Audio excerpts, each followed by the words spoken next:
The Blue Jays have lost consecutive series for the first time since May 18th. How in the world did this happen? We'll break it all down right here on Locked On Blue Jays.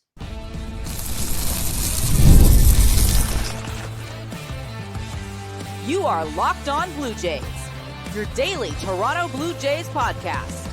Part of the Locked On Podcast Network, your team every day. Welcome back to Locked On Blue Jays. Thank you for making Locked On Blue Jays your first listen every day. We are free and available wherever you get your podcasts. I'm on YouTube, but for the Locked On Podcast Network, your team every day. This episode brought to you by 5-Hour Energy Transfusions. Go to 5hourenergy.com and use my promo code LOCKEDONGOLF to receive 20% off your first order. Only valid through September 30th. Order transfusion-flavored 5-Hour Energy shots today. Welcome back. As always, I'm Brayden. He's Carter First. He's Dallon Wilton. You can find us on Twitter, Brayden5 Carter First, too. Do you have Twitter? Dallon Wilton. Dallon Wilton. And, of course, on our main Locked On account, at Locked On Jays on Twitter. You can follow us on Instagram and TikTok, at Locked On Blue Jays. And if you're new here to YouTube, please hit the subscribe button. You guys have been killing it lately. I think we're over 3,100 of you guys now, and we appreciate it. I'm just going to start it here. It's a long weekend. We're out here. We're having a couple beers with friends. We're having a good time. We got food in the oven. We're just trying to, enjoy our long weekend. So it's a little bit different episode. We're not right here. We're not, on the two different computers. We're on the one computer, all here together. Dallon was joining us. He was out golfing with the boys today. So it's an absolute blast so far. But the sort of, brutal part of all of this is that the Blue Jays got a little bit shelled in the extra innings today, eh, Carter? Yeah, the long weekend's been fun, but the last week, I'll say, the last two series of the Toronto Blue Jays baseball has not been a lot of fun whatsoever. You lose 3 out of 4 against the Orioles. Now you lose the series to the Kansas City Royals. Like we said when we led off this episode, first time they've lost consecutive series since May 18th. So this team clearly has been on a very good stretch. We've alluded to that many times on the podcast. You guys have seen that with your own eyes as well. It's been a lot of fun to watch the Toronto Blue Jays ball club. But ever since, honestly, the Alejandro Kirk injury, we've started to see this team, especially the starting pitching and the bullpen, pitch staff in general, fall apart a little bit. And that did happen a little bit here in that Kansas City Royals series as well.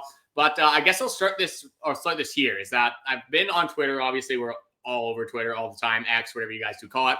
And we see a ton of takes on there all the time. But one take I've been seeing a lot more recently is that the Toronto Blue Jays they went a little bit of a fluke run, and the Yankees fans are going to love this one, is that the starting rotation was exceeding expectations. This roster was exceeding expectations, and they did have a good trade deadline, at least in our opinions. I don't know how you can dismiss that part, but a lot of people are saying the Toronto Blue Jays might have been on a little bit of a fluke stretch, and they cannot consistently maintain this run down the stretch as we get closer and closer to the playoffs. So I guess I'll start off with this. Are you guys concerned whatsoever with the way the Toronto Blue Jays are playing right now in this recent stretch? Dal, I'll throw it to you because me and Carter get our takes on here all the time. But obviously, I think it's been a while since we've had you back on. It's been a while, yes. So how do you feel about this team? Like, are you getting worried? Like Carter said, Twitter has been absolutely crazy. Twitter is like one of the worst places to go. Though, let's see, like if things are going well, like everyone. Well, I'm not going to say that. It's usually things are going bad on Twitter. That's just why people love to be negative on Twitter. So I haven't seen a lot of it. But yeah, Dal, how are you feeling about this ball club right now?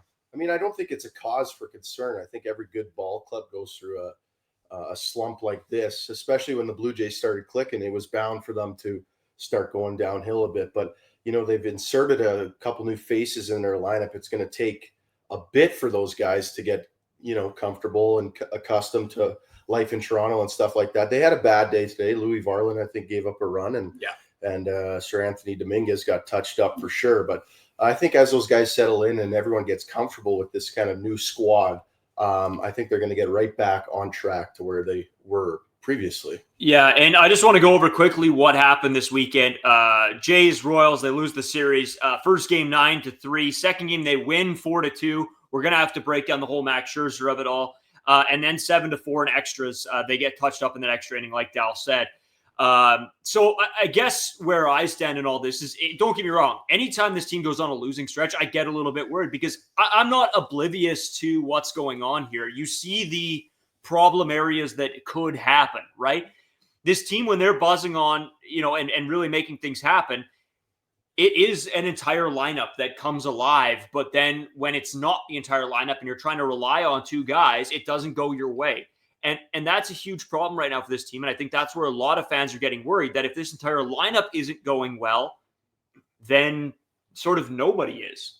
And I don't know. I'm getting concerned. Carter, I don't know. Do you want to start with game one and just sort of talk through it a little bit? Because I think it all starts there.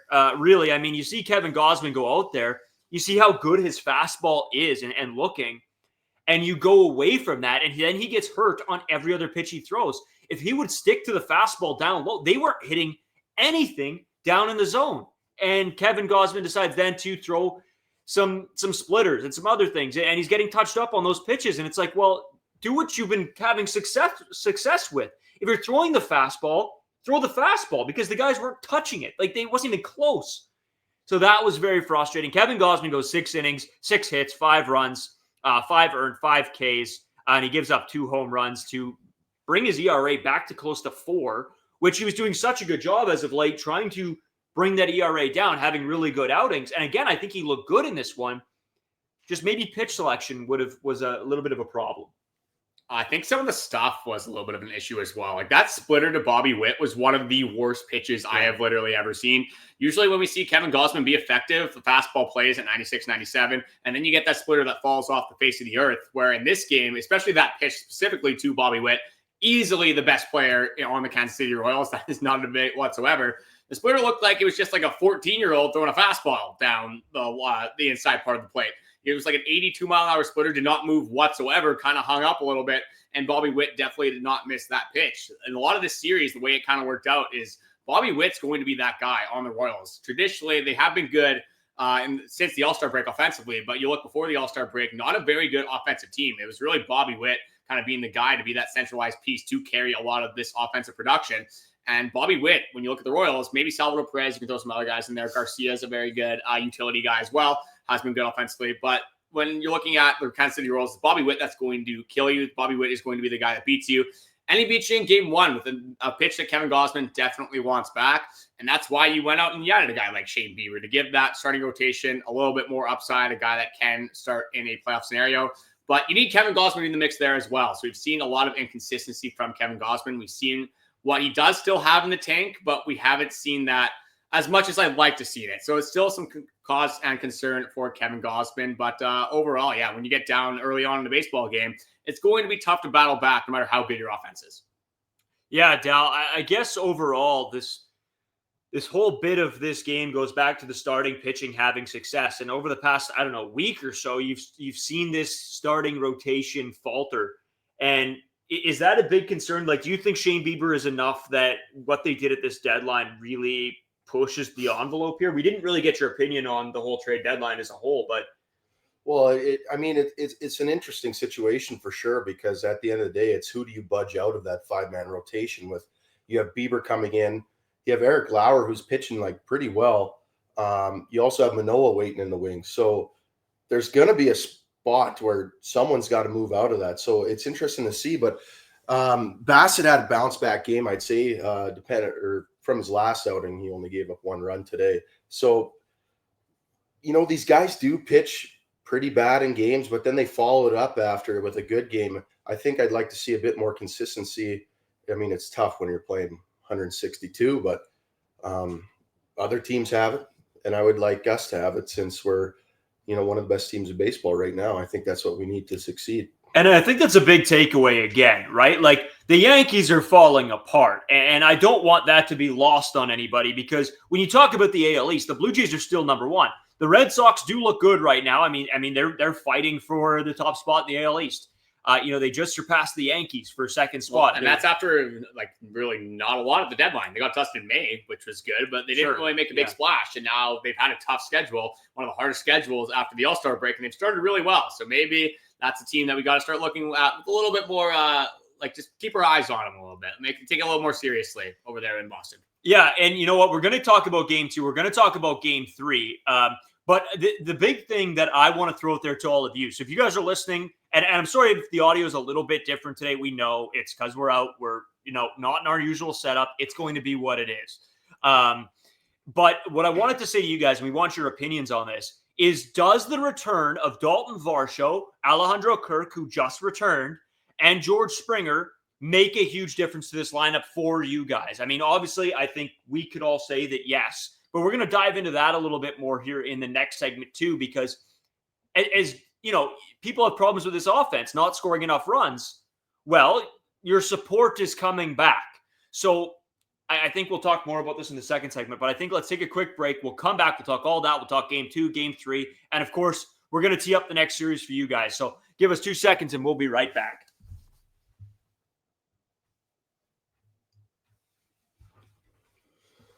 Today's episode is sponsored by 5-Hour Energy Transfusions. Time to fuel up and turn it up with 5-Hour Energy Transfusions. It brings the bold grape, ginger, and lime flavor all to your favorite golf drink, minus the alcohol, into a quick, energizing shot. Whether you're sinking birdies or just making memories with your friends, this one's a hole-in-one for your energy game. Let's be honest, some days on the course or even off of it, you just need that extra boost to stay sharp and stay energized. And I definitely needed that during our golf round today. It is a long weekend. Obviously, we hope you guys are enjoying that as well. But there's a lot going on. We're very busy and not really at the house a whole lot. Maybe sacrificing a little bit of sleep to hang out with your friends. You'll go to the beach, maybe hit the golf course like we were earlier today. So a lot going on, and 5-Hour Energy Transfusions came in so clutch today. Absolutely revived me and made me available for this podcast and the festivities that we are going to do later on tonight. So thank you to 5-Hour Energy Transfusions for saving my day and saving the long weekend, some might say, on this Sunday as we're recording this podcast. But golf is a game all about the good times and with good people and with good flavors. Of course, the grape, ginger, lime flavor gives you the best parts of your clubhouse to go to without chasing down the Bev cart. If you go to 5hourenergy.com today, that is the number 5hourenergy.com, you can use my promo code LOCKEDONGolf to receive 20% off your order. This offer is only valid until September 30th on one order and cannot be used with other promotions. This code is not good on subscription orders. And whether you're in a meeting whether you're meeting up with friends or trying to turn 18 holes into 36, get the energizing boost you need to power through. Order transfusion flavored 5-hour energy shots today.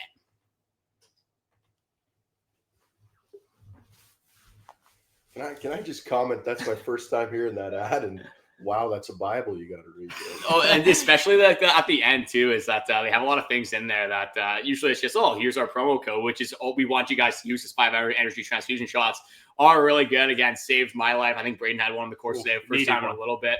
But yeah, helped him out as well. But yeah, at the end, it seems like a lot of a little bit of jargon in there that probably maybe could be said at the start of the ad. But yeah, it's a little bit of a mouthful, and I'm getting used to it for sure. And I don't want to go off of topic here, but here's a funny story back in the day.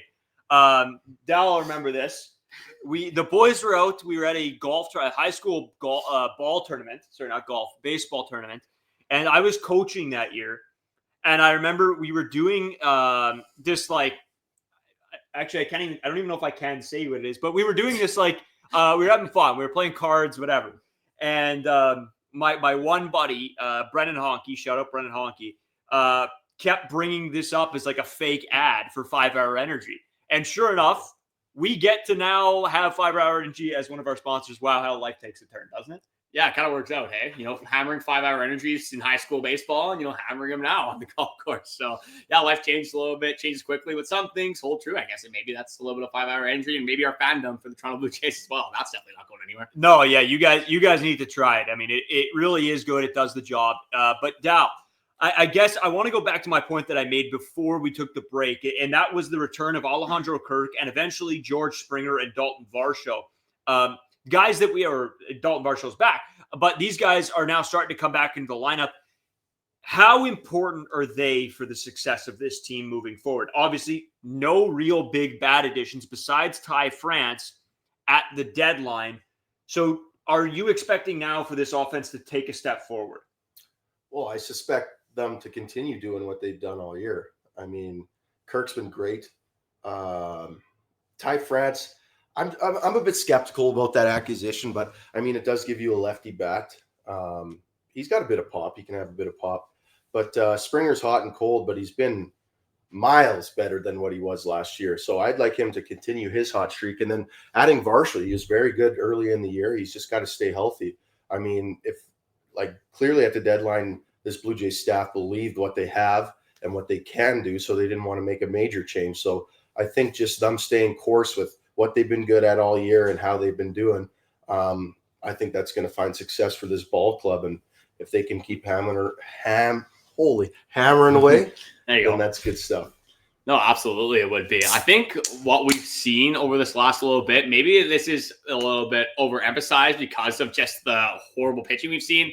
Not as much in the last 2 games, but just over the last week in general, is that Alejandro Kirk's been out, and he's usually the guy that calls all of these baseball games. Chris Bassitt used to be a guy that called his games all the time, but gave Alejandro Kirk the reins. He's the guy that's steering the ship, and now he's all of a sudden gets that concussion, is out for a little bit of a stretch, and then you got guys giving up 5 spots, giving up 4 spots, giving up 8 earned runs. Like the last couple of games, there was a 16-run game against the Baltimore Orioles. I know their offense is still good, but it's the Baltimore Orioles here in 2025. That's not something you want to be doing, especially against an AL East opponent. So I think what we've really seen here is that Alejandro Kirk, as much as he's been unbelievable offensively and a massive bat in the middle of his order, especially with 2 strikes, the defensive prowess, not only the framing, but just the ability to call a baseball game, the familiarity with this pitching staff, knowing what they'll want to throw, knowing what will make them confident in certain scenarios, knowing what pitches they like the most in certain scenarios. There's so many little things that go into a season. I think we really noticed when Alejandro Kirk was out, a lot of those things started to get exposed a little bit. So Alejandro Kirk being back this weekend, as much as he didn't necessarily do a ton in this last game, did have some hard hit balls. So I think the bat will come along pretty quickly. But just the defensive prowess and the showcase that he will show day in and day out is pretty underrated for this Toronto Blue Jays ball team. We got to talk about not only Alejandro Kirk, because, I mean, we're going to talk about him a lot coming up in the next few days to see how his return plays into this team's success.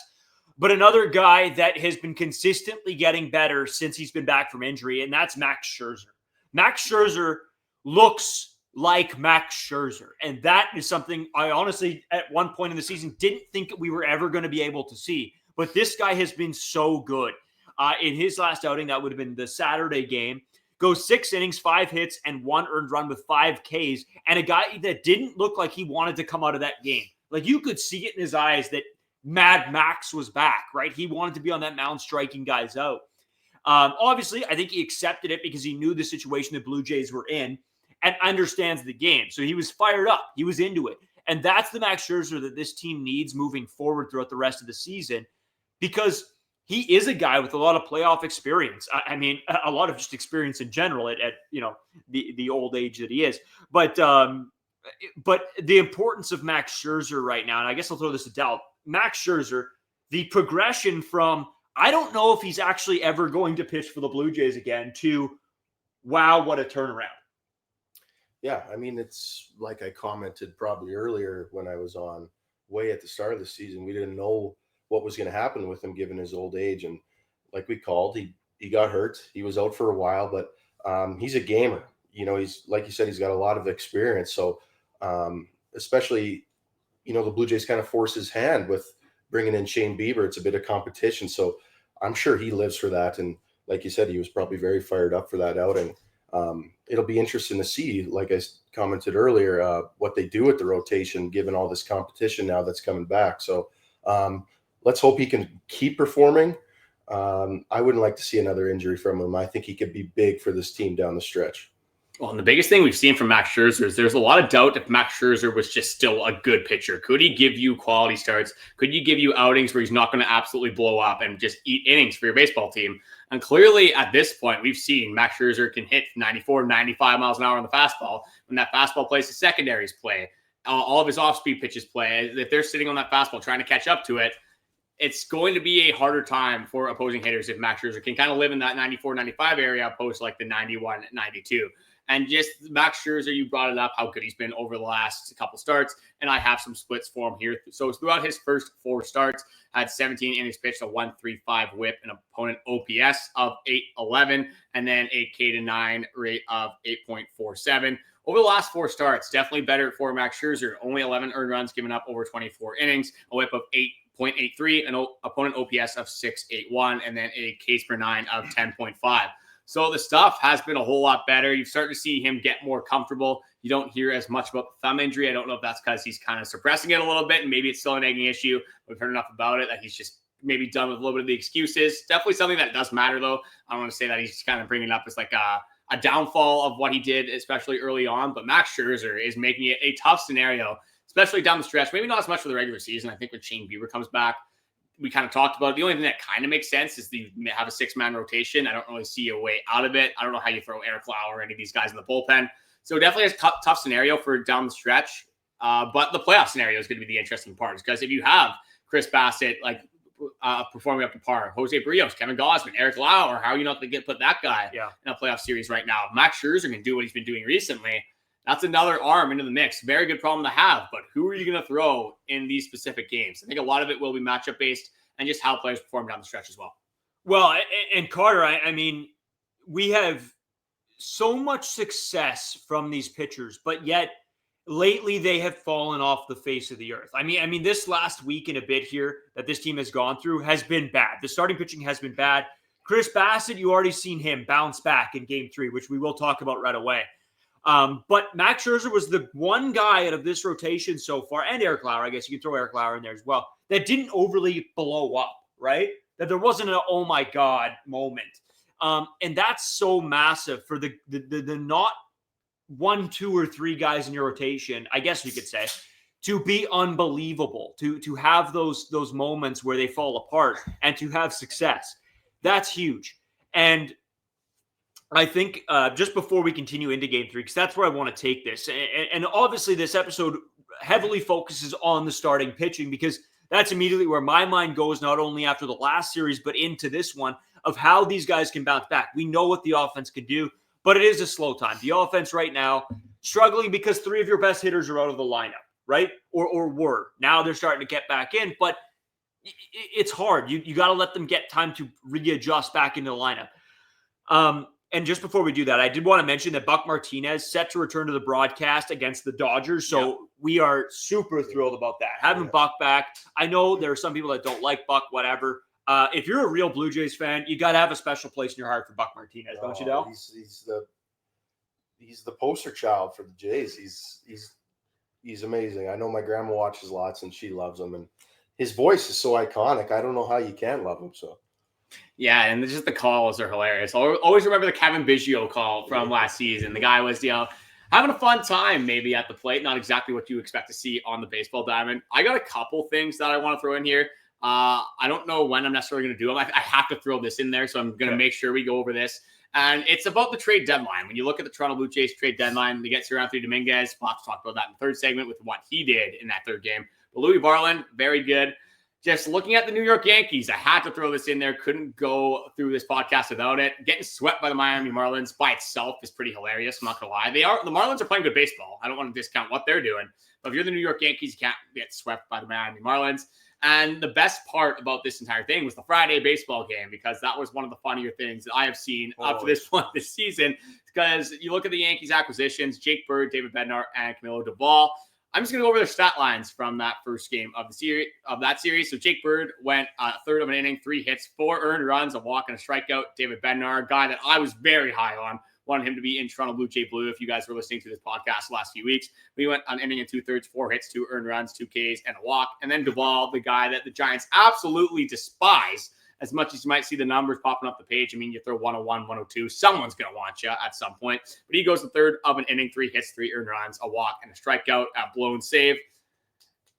I mean, the greatest thing of all time. Like, how does it really get? Absolute masterclass.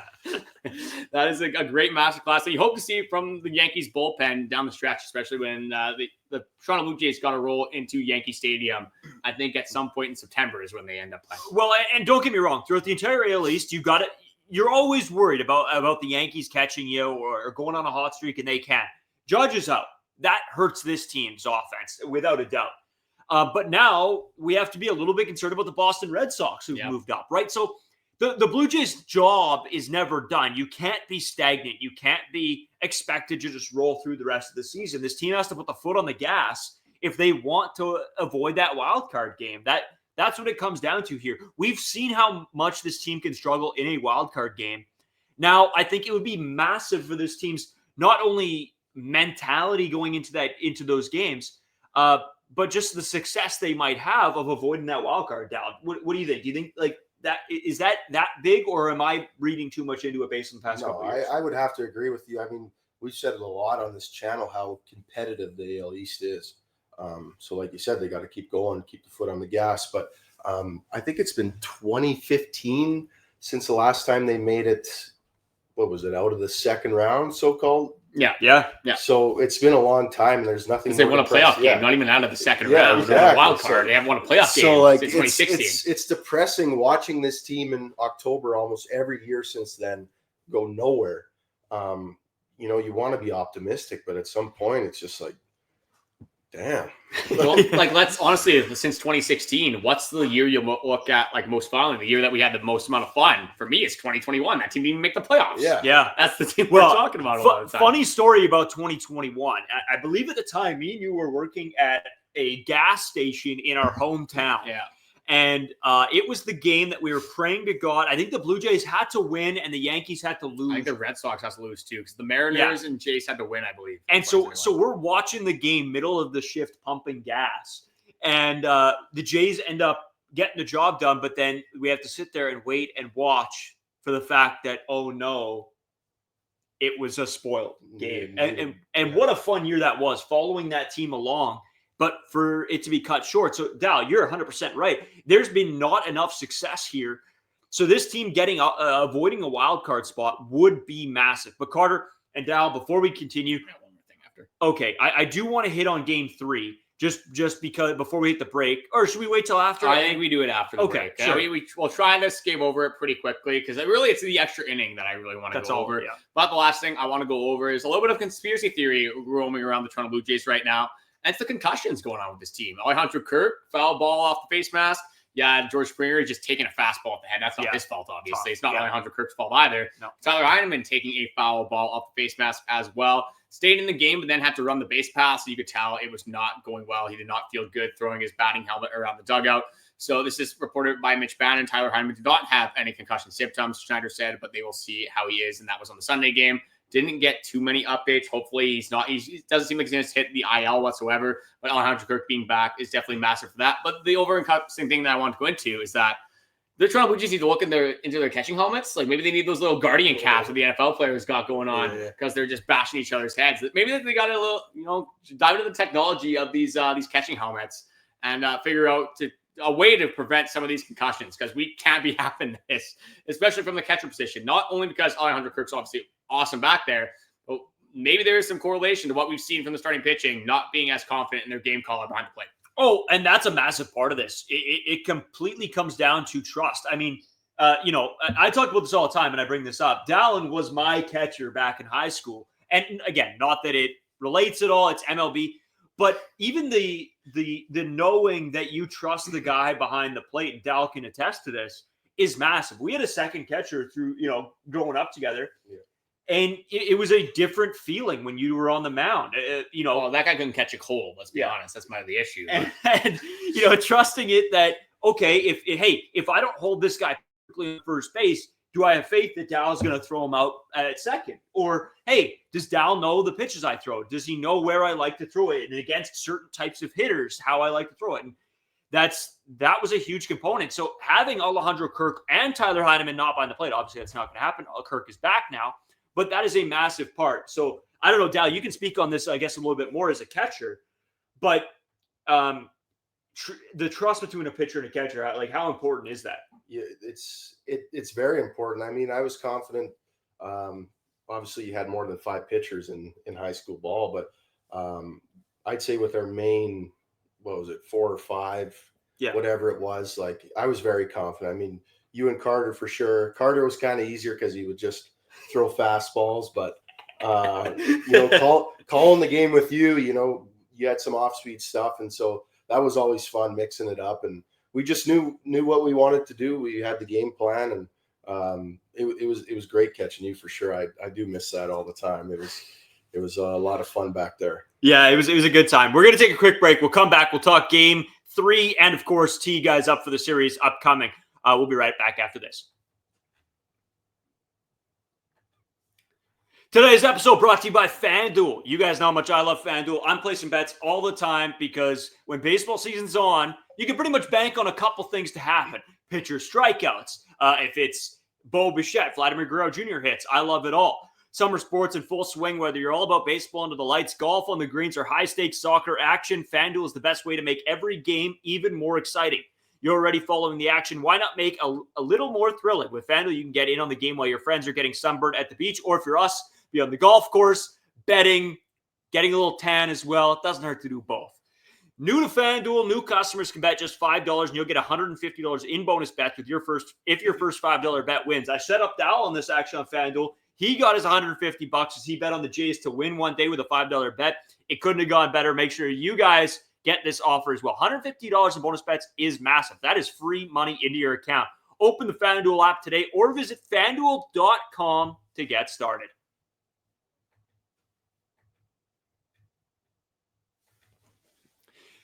So, boys, just continuing on here. Obviously, we got to talk Game 3. And there's not really a ton that comes out of this game besides the extra inning, right? I mean, you couldn't have really been set up any better from Chris Bassitt, who had a hell of a day going 6 innings, 1 hit, 1 earned run with 5 Ks. He did give up 3 walks, which is, again, a little bit of a concern, but not really because it's Chris Bassitt. You know what he can do. You've seen what he did the entire game.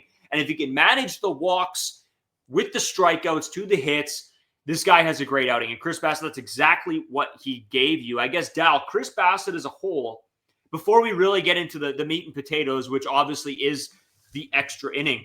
I mean, Chris Bassitt all season, not a high, velocity arm, but a guy that can come in, is going to pitch at pretty much all of his starts what he's meant to this team. He has had some blowups, but, obviously has had a lot of success as well. Yeah, I mean, I said it before Scherzer, he was kind of the veteran of the pitching staff, if you want to call it. And like Carter commented, he calls his own games. He knows what he wants to do that day. I think personally, he's a very aggressive pitcher. Like, he'll come at you, even, he's not flashing 99 or something like that, but his stuff is great. And when he's on, and when he's not, it's tough to watch. But that's a guy that, I have full confidence as a fan, that he can go out there and get the job done for the Blue Jays. Yeah, he's gritty. That's what Chris Bassitt is. He's going to go out there and he's going to battle, whether he has his stuff, whether he doesn't have his stuff. He's going to go out there and he's going to fight. And that's what you saw again from Chris Bassitt here. He's a guy that does very well when an offense doesn't have necessarily the home run power. The Kansas City Royals, not necessarily known as a home run hitting team. I haven't checked what their home run numbers are in a while, but I'm pretty sure they're still probably bottom 3. Just looking at that lineup, would not be surprised if they were last in the league actually at this point. But Chris Bassitt, he's a guy we talk about all the time. It's just a soft contact guy, and that's exactly what he got in this game again. But the Royals do have some gritty at-bats. They got some guys that can put the bat on the ball. They have some guys that can go deep into counts. And that's a little bit what we saw in this game as well. So I think that's kind of where the walks come from at points, is that Chris Bassitt trying to make the perfect pitch. Sometimes you're not going to be perfect, and you're going to miss your spots. But 1 hit given up, he was absolutely dominant in this game. But that wasn't the issue, obviously. The issue, you might be able to blame the offense a little bit for what they did throughout 9 innings. I love Seth Lugo. I think Seth Lugo is a very good pitcher. Yeah, so I'm going to give him a slight benefit of the doubt. But this was a big game in the series. They would have had a very different feel, obviously, if they won the 3rd game of the series compared to what they did do. But we just got to talk about, I think, the Scherzer Dominguez start. And I've talked about this before. And this is exactly the pitcher I knew that we were going to get, is that you looked at what he did throughout his first 3 outings. Unbelievable stuff. Had the strikeout stuff. You can't discount it whatsoever. He has his stuff when he's on, but then you see what happens. And the problem with Scherzer Dominguez with that 13% walk rate is that when he doesn't have the stuff, it all can kind of collapse all in an instance. And that's exactly what we saw from Scherzer Dominguez in this outing. Oh, Carter, without a doubt. This is, I think, even every Blue Jays fan, the rundown of what you were going to get with Scherzer Dominguez is exactly this. Is when he has his command and he is able to work his pitches, he is unbelievable. Probably one of the better relievers in the game of baseball. The biggest problem is he doesn't always have that command. And when that falls off the face of the earth, you're going to have problems. Oh, by the way, looked it up. Royals are 28th in the league in home runs. So there you go. But back to it. Scherzer Dominguez, this is where it all fell apart. The guy did not have a good day, to say the absolute least. He goes no innings pitched because he doesn't get it out. 0 innings plus is what we got from Scherzer Dominguez in the 10th inning. He gives up 2 hits, 5 runs, 3 earned runs, no strikeouts, a walk, and his ERA jumps to a 3.6. But he tried his best, so that's all that matters. Jesus. Well, that's like me at golf today. I tried my best. I still shot 27 over. Clearly, that's not enough, unfortunately, no matter what you're doing, especially when you're getting paid millions at the MLB. Yeah, I'm getting paid in a couple beers here and there. You're paying. You're paying to go on. I am paying. You're paying to just suffer through misery. That's what we're doing, unfortunately, painful on the course today. But that's kind of what we did throughout the series a little bit here as well. It's never fun losing a series to the Kansas City Royals, especially with the offensive output that they normally possess on that ball club. But now, I mean, if there was ever a time, I guess you're going to play the Colorado Rockies, this maybe is a good time. Is it really a bad time to play Colorado Rockies? It depends, I guess, how the series goes. Maybe we'll have a little bit of spin zones for that. But you have a 3-game set in Colorado as well. So we got some late games coming up. That's not the most fun thing of all time. But we also have Coors Field, where the Blue Jays should, like every other team, launch balls into the sunset. So, Brayden, I'll throw it over to you for the pitching probables. Yeah, so game 1, the Blue Jays are throwing Eric Lauer against Tanner Gordon. Tanner Gordon's 4.85 ERA so far this season. He's 2-3. Eric Lauer obviously been a beast so far. Game 2, Jose Berrios versus Kyle Freeland. Freeland with a 5.26 ERA against Jose Berrios, sitting at a 3.84. Game 3, the Colorado Rockies have not set a starter yet, but that will be the Kevin Gausman game. Obviously, he'll probably be looking for a bounce back, looking to handle that splitter a little bit better. And what he says when he has a good splitter compared to when he has a bad splitter is his index finger placement and the pressure he puts on that finger and how he releases that. So I think mentally that's something he'll be focusing on going into game 3 is how he's releasing the splitter. Dal, I guess let's start with you. 3-game against the Colorado Rockies. Give me your prediction. What do you think is going to go down? Well, the Jays love to drop 1 or 2 against terrible teams, but I think this is a series that can get them right back on track. So I'm going with the 3-game sweep. I love it. Kit? Yeah, I mean, I definitely want to go with a 3-game sweep. I don't think that the Rockies, do they have anyone that has an under 5 ERA in the series? Kyle Freeland's probably close. Like, that's the only guy that, like, I wouldn't say I'm even scared of. It's like a guy under what, sorry? An under 5 ERA. Oh, no. Freeland is not. Gordon has a 4.85. Oh, see, there you go. Yeah, I'm not too scared of Gordon on the mound. But Freeland, I think a lefty as well. Like, that is a guy that this team should kind of tee off on. They should tee off on all of these pitchers. So I think a lot of it depends on what the starting staff is going to do. If you get a 3-game sweep, I will forgive the Blue Jays for what they did against the Royals. I'll be okay with it. If you win this series, it's a must-win series. You Absolutely. lose the series, the Royals and Rockies. I know they just played the Royals. We're moving on. We're on to the Rockies. But if they lose to the Rockies and make it 3 consecutive series, I mean, maybe there is a panic button that will be somewhere in reach. But I'll give them 2 out of 3. I'll say baseball happens at some point in this series. I'll give them the Kyle Freeland loss. I think Kyle Freeland will be okay enough that the Toronto Blue Jays will not be able to win that last game. No, for me, I'm going with Dal here. I'm going 3-game sweep. The Blue Jays get right back to it. I think, again, all good teams go through losing stretches. That happens. That is baseball. No matter what team you watch, this stuff happens. I'm not excusing some of the things that did happen. I understand there are problems and people are upset. I get that. I'm upset too. I hate watching this team lose. But in the same respect, I think they jump right back on the gun. This team continues to do well. And I think it all starts with this series. They got a tough rest of the year. I'm not gonna sugarcoat anything. This rest of the season is going to be tough, and this team has to compete. And if they have to bring their best stuff to do so. So I hope that they have some success, and I think it starts here with the Rockies. I'm going to leave it off with the 2 of you. Let me know any last thoughts you guys have before we send the people away on this beautiful Monday. Again, sorry about the audio. If it's not 100% fantastic, it should be all right. But, we're at our friend Noah Chamberlain's house, Alex Tosh, and they were happy enough to give us the space to be able to do this for you guys. We're just thrilled we got this podcast out to you. Never mind the audio quality. But I'm going to send it over to Dal. Final thoughts before we kick out of here. Yeah, I guess 2 points. One thing to point out, Bieber threw a rehab start in Buffalo today. I think he went 5 innings, 2 earned runs, and 5 Ks. So that's something we like to see. It's just a matter of time before he gets called up to Toronto. Also, I wanted to say this earlier, but I do believe that it might be Max Scherzer's last year in baseball.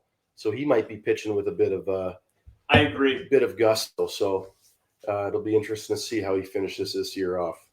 Well, Max Scherzer, at this point in his career, the guy was turning 41 this year. He probably wants to go to a winning baseball club. Looks like so far, at least, he's made the right decision. But the way I do want to end this off is we talked about it's every baseball team going through bad stretches. And I want to bring up the Houston Astros because this is clearly a team that is very good at baseball, clearly a team that should make the playoffs.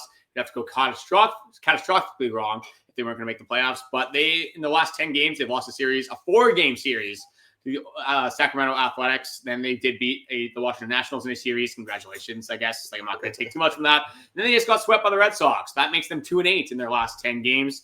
This stuff happens, and it doesn't necessarily happen when you want it to. Of course, you want the Toronto Blue Jays to be able to take advantage of series against the Baltimore Orioles, the Kansas City Royals, Colorado Rockies, these non-playoff teams. Fortunately, it's baseball. Sometimes that's not going to happen, and I would much rather prefer my team beating the good baseball teams, beating the brakes off the Yankees, beating the Detroit Tigers, sweeping the Mariners, the Padres, whoever it ends up being. I'm okay with them dropping the odd game against these bad teams. Obviously, you want to take advantage of the bad teams. Good teams take advantage and win series. Against the bad teams, they sweep the bad teams. So hopefully the Toronto Blue Jays can bounce back and beat the Colorado Rockies in this series. But I just wanted to say thank you guys for watching, the likes, comments, all the support recently from the trade deadline, just in and out of our episodes, the live streams we do, the shorts, the reels, whatever we do post, the support has been immensely appreciated. And we will be back with you guys for a late one in that Colorado Rockies series. I know Brayden is very excited for that one, especially working at 5 a.m. the next day. We'll be back with you guys again on Tuesday.